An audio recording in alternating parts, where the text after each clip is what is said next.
पहली बात तो विश्वास करो, एक कदम भी मेरे लिए चला है तो उसका नाश नहीं हो सकता। एक कदम, भले भजन नहीं हुआ, भले हमारे अंदर निर्विकारता नहीं आई, लेकिन मैं प्रभु का हूं। संसार का आश्रय छोड़ दिया, प्रभु का आश्रय ले लिया, अब सारी जिम्मेवारी प्रभु की है। नामे भक्ता प्रणश्यति।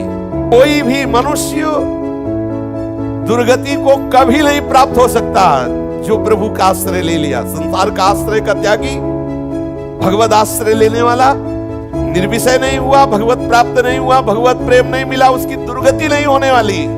कहीं भी किसी भी लोक में थोड़ा भजन अभी शुरू हुआ और शरीर पूरा हो गया तो जानते हो, लोग लोकांतरों के सुख के लिए जो बड़ी बड़ी साधना करते हैं, बाधा रूप से उस भक्त को दी जाती है। बाधा रूप से जिसके लिए साधना करते हैं, जिन सुखों के लिए लोग तपस्या करते हैं, भक्त को वो सुख बाधा रूप से प्राप्त होते हैं।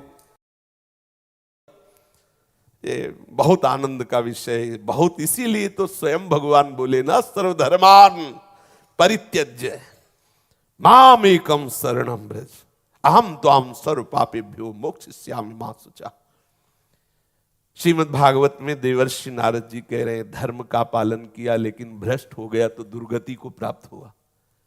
लेकिन धर्म का त्याग करके आपके चरणों का आश्रय लिया, थोड़ा भजन किया, फिर भ्रष्ट हो गया तो वो दुर्गति को प्राप्त नहीं होता। यह है भजन का बल, यह है भजन का बल। भगवान ब्रह्मा जी भागवत में स्तवन करते हैं कि बड़े बड़े ज्ञानियों को ऊंचे पद में जाके भ्रष्ट होते देखा है, लेकिन कितना भी भ्रष्ट हो, भगवान के चरणों का आश्रय ले लिया तो जगत बंदनी होते देखा। जगत बंदनी, ये भगवान की शरणागति की अद्भुत महिमा है। पार्थ नैवेह नामुत्र विनाशस्तस्य विद्यते। उसका विनाश करने में कोई समर्थ नहीं जो मेरा आश्रय ले लिया। सीम की चाप सके को तासु, बड़ रखवार रमापति जासु।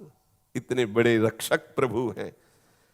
सबसे बड़ी बात होती है कि वो किसके दरबार का है। बात ये होती है ना, जैसे बिल्कुल मालिक नहीं देखता लेकिन वो दरवाजे में पड़ा रहता है। अगर उसे कोई पीटना चाहे ना या पीट देना, तब मालिक का स्वरूप देखो कि वो कितना उसको प्यार। वो कहता है कि ठीक है, ये मेरे दरवाजे में पड़ा था, ये तुम बात जानते थे, और मेरे दरवाजे में पड़े रहने को तुमने पीट दिया, मतलब सीधे मेरा अपमान किया। अब हम तुम्हें देख लेंगे। लोक में ये बात होती है।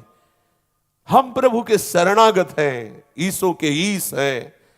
कौन है जो इनसे आंख मिला सके? तुमादि देवा पुरुषा पुराणा तुमस्य विश्वस्य परम निधानम वेतासि वेद्यम परमम च धाम त्वया ततम विश्वमनंत रूपम। ये बड़े बड़े वायुर्मग्निर्वरुणा शशांका प्रजापतिस्तम प्रपिता महश्च नमो नमस्तेस्तु शास्त्र कृतव्या पुनश्च भूयोपि नमो नमः। बार बार सब नमस्कार करते रहते हैं। इन्हीं की आराधना, इन्हीं के बल से सब लोकपाल बलवान है। ऐसे प्रभु का आश्रय लेने वाले का क्या विनाश हो जाएगा? अगर भगवत प्राप्ति नहीं हुई, निर्विषय नहीं हुआ, मन वश में नहीं हुआ तो क्या? लेकिन वो प्रभु का है। इसी सिद्धांत को श्री ध्रुवदास जी कह रहे, यद्यपि भक्त अनन्य जो विषय इंद्रियन बस होय कर्मठ कोटि जितेंद्रियन ते समलहन। करोड़ों जितेंद्रिय उसकी समानता नहीं कर सकते। जो अनन्य भाव से भगवत शरणागत हो गया, भगवद आश्रित हो गया। एकादश स्कंद में योगेश्वर वर्णन करते हैं, आंख मूंद करके दौड़ो, गिरोगी नहीं। ये सीधा राजमार्ग है शरणागति का, राजमार्ग। इसमें गिरने के चांस ही नहीं है। नामे भक्ता प्रणश्यति, मेरे भक्त का नाश नहीं हो सकता।